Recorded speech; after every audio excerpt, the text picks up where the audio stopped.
पंकज कुमार एक 28 साल का युवा बिहार के दरभंगा जिले के एक छोटे से गांव बहादुरपुर का रहने वाला है।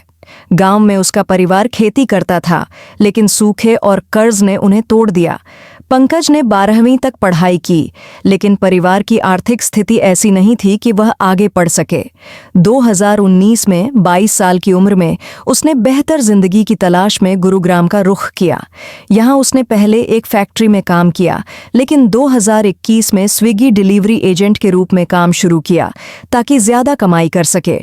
गुरुग्राम में पंकज की मुलाकात रीता से हुई, जो उसी फैक्ट्री में काम करती थी। रीता भी बिहार की थी और दोनों की सादगी और मेहनत ने उन्हें करीब ला दिया।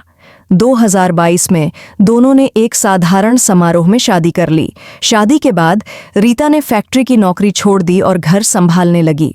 2023 में जब रीता गर्भवती हुई तो पंकज के चेहरे पर एक नई उम्मीद की चमक थी। उसने सपने देखना शुरू कर दिया था, एक छोटा सा परिवार, एक खुशहाल जिंदगी और अपनी बेटी को अच्छी शिक्षा देना। लेकिन जिंदगी ने पंकज के सपनों को तोड़ दिया। 2023 में जब रीता ने अपनी बेटी तुनतुन को जन्म दिया तो डिलीवरी के दौरान भारी रक्तस्राव, पोस्टमार्टम हेमरेज की वजह से उनकी मृत्यु हो गई। पंकज उस समय अस्पताल में ही था और उसकी आंखों के सामने उसकी दुनिया उजड़ गई। डॉक्टरों ने बताया कि रीता को समय पर ब्लड नहीं मिल सका और गुरुग्राम के उस छोटे से अस्पताल में सुविधाओं की कमी ने उसकी जान ले ली। पंकज ने अपनी सारी जमा पूंजी रीता के इलाज में खर्च कर दी, लेकिन वह उसे नहीं बचा सका। रीता की मृत्यु के बाद पंकज टूट गया। उसकी 2 साल की बेटी तुनतुन अब उसकी जिंदगी का एकमात्र सहारा थी। पंकज का परिवार बिहार में है, उसके माता पिता और एक बड़ा भाई, लेकिन उनके पास न तो आर्थिक स्थिति ऐसी है, न ही स्वास्थ्य कि वे गुरुग्राम आकर पंकज और तुनतुन की देखभाल कर सकें। पंकज ने अपने गांव लौटने के बारे में सोचा, लेकिन वहां रोजगार की कमी के कारण उसने गुरुग्राम में ही रहने का फैसला किया। पंकज की कमाई स्विगी में डिलीवरी करके लगभग 25,000 रुपये महीना है। इतने में वह किराए का कमरा, तुनतुन की जरूरतें और बुनियादी खर्च मुश्किल से चला पाता है। उसके पास चाइल्ड केयर या नानी रखने के लिए पैसे नहीं हैं और पड़ोस में कोई ऐसा नहीं है जिस पर वह भरोसा कर सके।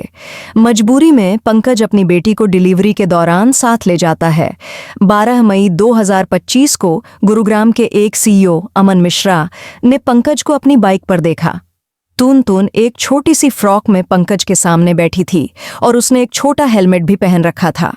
अमन ने उनकी तस्वीर ली और लिंक्डइन पर साझा की, जो वायरल हो गई। पंकज की जिंदगी गुरुग्राम के एक छोटे से किराए के कमरे में सिमटी हुई है। वह रोज सुबह 8 बजे से रात 10 बजे तक डिलीवरी करता है।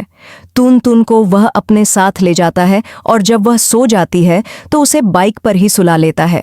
पंकज को डर है कि कहीं उसकी बेटी को कुछ हो न जाए, लेकिन उसके पास कोई दूसरा रास्ता नहीं है। वह तुनतुन के लिए सपने देखता है। वह चाहता है कि उसकी बेटी पढ़ लिख कर एक अच्छी जिंदगी जिए, जो उसकी मां रीता का सपना था। अमन मिश्रा की पोस्ट के बाद सोशल मीडिया पर लोगों ने पंकज की मेहनत की सराहना की। कई लोगों ने स्विगी से पंकज की मदद करने की मांग की, जैसे आर्थिक सहायता या चाइल्ड केयर सुविधा देना। कुछ ने फंडरेजर शुरू करने की बात कही, लेकिन स्विगी की ओर से अभी तक कोई आधिकारिक बयान नहीं आया है। पंकज की कहानी उन हजारों डिलीवरी एजेंट्स की जिंदगी को दर्शाती है जो कम आय में मेहनत कर रहे हैं। क्या समाज और सरकार उनके लिए कुछ करेंगे या यह कहानी वायरल होने के बाद भूल जाएगी? यह देखना बाकी है।